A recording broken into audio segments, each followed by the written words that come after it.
Hi అండి, అందరికీ happy Ugadi. పూజ కదా అంతా నీట్గా చేసుకొని ఫోటోలు కడిగి పెట్టుకుని అంతలో మా ఆయన వచ్చి పూజ చేస్తున్నాడు. పూజ కంప్లీట్ అయింది. మా ఆయన టెంకాయ కొడుతున్నాడండి. నేను ఉగాది పచ్చడి చేస్తున్నాడు. ఉగాది పచ్చడి చేయడం ఫస్ట్ టైం అండి. మా అమ్మ వాళ్ళ ఇంట్లో మా అమ్మ లేదా మా నాన్న చేసేవారు. కొత్త కుండ తీసుకొని దానికి పసుపు రాసి కుంకుమ పసుపు బొట్లు పెట్టి కంకణం కట్టాను. అందులో చింతపండు రసం, కొన్ని వాటర్ పోసానండి, తగినంత బెల్లము, మామిడికాయ ముక్కలు, వేపపువ్వు వేసాను. పచ్చడి తయారైంది. దేవునికి పచ్చడి బచ్చప్పాలు పెట్టానండి. మా ఆయన వాళ్ళ ఆఫీస్కి వెళ్ళామండి. మా ఆయన పూజ చేస్తున్నాడు. ఆఫీస్లో పూజ కంప్లీట్ అయింది. దేవునికి హారతి ఇస్తున్నామండి. హారతి ఇస్తున్నాము.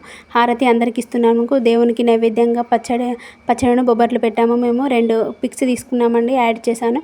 మా పాప లాంగ్ జాకెట్ వేసుకుంది. ఎలా ఉందో కామెంట్ చేయండి. మన ఛానల్ని ఫస్ట్ టైం చూసిన వాళ్ళు సబ్స్క్రైబ్ చేసుకోండి. బాయ్ మరి.